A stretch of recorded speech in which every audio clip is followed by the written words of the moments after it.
It was announced. It was announced just before Dortmund's, I want to say, their quarterfinal game. It was announced just before one of the Champions League games, the second leg. Bayern Munich announced it, and Dortmund went, "Why did you announce it then?" That's a dick move for all intents and purposes. Lewandowski starts that Champions League final for Dortmund and loses. He scores a fantastic goal that's disallowed for a handball. I remember watching that game with my dad and going, the quality level of that Champions League final was so far and beyond anything I'd seen in the Premier League that season. That was Bayern's treble. Jupp Heynckes won that, got that treble. Bayern Munich absolutely destroyed Barcelona on the way there. It was the remarkable. Was that the year that Borussia Dortmund beat Real Madrid like 4-0?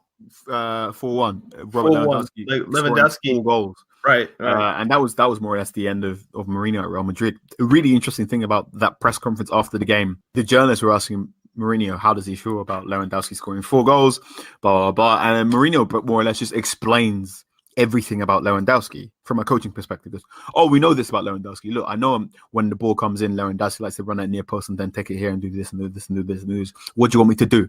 In true sort of Mourinho, when he snaps and just dumps on you how intelligent he is.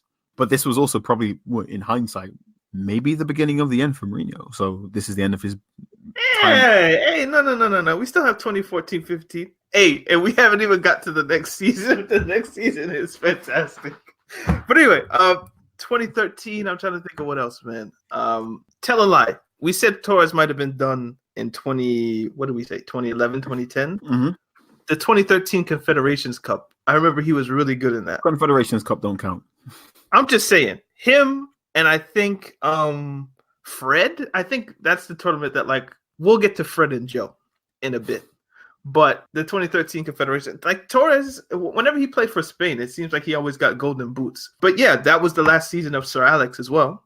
It was indeed. Yeah. It was the final year. I'll let you take it, saying as Robin van Persie comes to Manchester United. Ferguson goes, you know what? I'm not losing in the last minute anymore.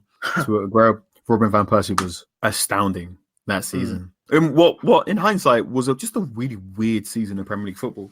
So United, everyone agrees United weren't a very good side that year, but they won the Premier League at an absolute canter. They had it sewn up by April. One of the earliest times Manchester United had won a title. Tactically, they weren't especially robust, but more or less were relying on individual brilliance from players that had been there and done that. So Rio Ferdinand and Nemanja Vidic were like, yeah, fine, we've done this forever. We can do this. We can defend standing on our heads. It's similar thing with Edmund van der Sar. Carrick was being the midfield screen that you'd always expect. Wayne Rooney was like the last legs of this incredibly versatile player.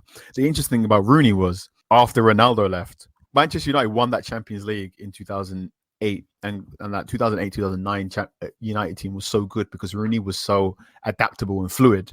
And once Ronaldo left, Ferguson went, you know what, I'm going to have to turn this guy into an out-and-out number 9. And then when Van Persie came in and was a better number 9 than Rooney had to go back to being that versatile player, which didn't work. Because once you make someone an out-and-out number 9, from a footballing perspective and also from a human perspective, it does things to your ego. And Rooney was never quite the same. But they were fantastic that year. They were fantastic in a way that they were fantastic, but also weren't. So that wasn't a very good Premier League winning side, but they were better than everyone else. Manchester City were particularly disappointing that season. Mancini was not getting anything out of that squad. Nasri was supposed to be an attacking fulcrum, didn't really do it. Mancini had multiple bust-ups with Balotelli, and I believe Balotelli had this, basically came out and said, Mancini needs to stop saying he's like a dad to me because I already have a dad, which I found was particularly interesting. Arsenal, again, were having those sorts of implosions where they only managed to finish 4th and above Spurs in the final day. And that was that.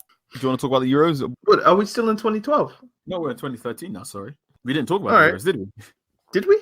Barely. Do you remember anything from Euro 2012 that was worth? It was just Spain being fantastic. Italy looked like they had, I think that was the beginning of when English football fell in love with Pirlo. Roy Hodgson took England to the Euros because was that a 4-0 final or a 3-0 final? It was the 4-0 final. It was the one where Iker Casillas told the referee to whistle early and said, where's the respect for Italy? 2012 was the beginning of the Juve run. If we think about Serie A, I think 2011, 2012, and they haven't lost since. And 2013 might have been the beginning of the Paris Saint-Germain run. because Lyon had it in the 2000s, and then it went through because 2011, 2012, Montpellier won because that's the Olivier Giroud season, and then since then it's been PSG with the little Monaco thing. And Spanish football, I'm not the best on that one. I'm pretty sure 2013 was Barcelona, and then 2013-14 we get the Atletico season. So if you want to go into 2013-14, Mourinho leaves Real Madrid and he ends up back at Chelsea. And that season, it's a fun season if you're a Premier League football watcher. Kind of like a 3-headed title race. You get the David Moyes stuff. Liverpool v City with Chelsea somewhere in there. And Liverpool. You mean, man. You mean as hell. No, but when Gerrard's like, we don't let this slip, and then he slips. That shit kills me every time. We don't let this slip. Yes, you do, my nigga. Yes, you do.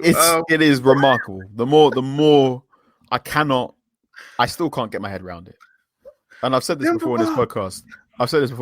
If I was writing a film script about how a kid with a boyhood dream to win a Premier League title for Liverpool said, "We do not let this slip," and then he literally slipped to let someone win, you wouldn't. They wouldn't. Now, with the benefit of hindsight, Liverpool fans will say it wasn't the Chelsea defeat that it was Cristiano that truly undid them. White Gale at this point. Yep. There's been some really, really good literature recently about what Mourinho did in order to make sure Chelsea won, and how Mourinho's game plan was basically slow down everything. So at the time of that season, Liverpool were making all these great wins because they were just starting faster than everyone else. They were frequently 1 or 2-0 up in the first 15 minutes. And Mourinho, with a Chelsea side that wasn't at full strength. I mean, Mark Schwarzer started that game for Chelsea, if I remember correctly. Check got injured in the 0-0. Yep. Against Atletico in the semifinal of the Champions League, but I might be wrong there. Yep. And Mourinho was basically going to slow this right the fuck down. And basically, he spent much of that week talking to Chelsea players and going, look, think about it. You are still technically in this title race. Look how you're considered not a threat. Look how Liverpool are basically treating you as a joke. Go out there and spoil their party. There's some really Miguel Delaney from The Independent has written some really, really good things about what's happened and how, even I've said some terrible things about Mourinho here online and whatever, but when Mourinho wants it and in just a one-off big game, Mourinho won't lose.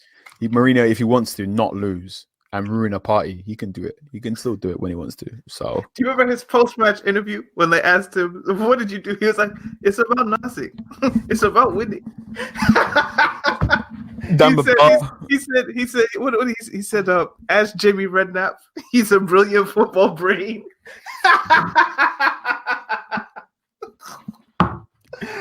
And he will explain you everything. Just saying. He called Jamie Redknapp. The interesting thing there is everyone talks about how Liverpool slipped and bottled the title. If you really look at it, Chelsea were best placed out of all of the teams to win that title, and Chelsea didn't. Chelsea defeated all of the top 6. Yep. At least once. Yep. And Chelsea were undone by the same thing Brendan Rodgers' team was undone by, the fact they couldn't beat the small teams. The Sunderland lost. They lost to Aston Villa by a Fabian Delph back heel. Yep.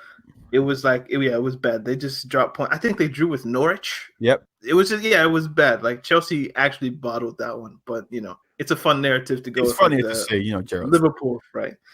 And Man City, that's their second Premier League of the decade. So that was good from Pellegrini. And then we get a World Cup. So all of that, and then the best World Cup of the decade, basically. I mean, I know this is your favorite World Cup, so I'll just kind of let you take it. 2014 was probably my favorite World Cup ever. It was just so much fun. Some of the best goals I've ever seen in World Cup football. I truly began to understand what football tactics were and appreciate little things like that. We saw the absolute destruction of Spain, which that's still funny to me. I didn't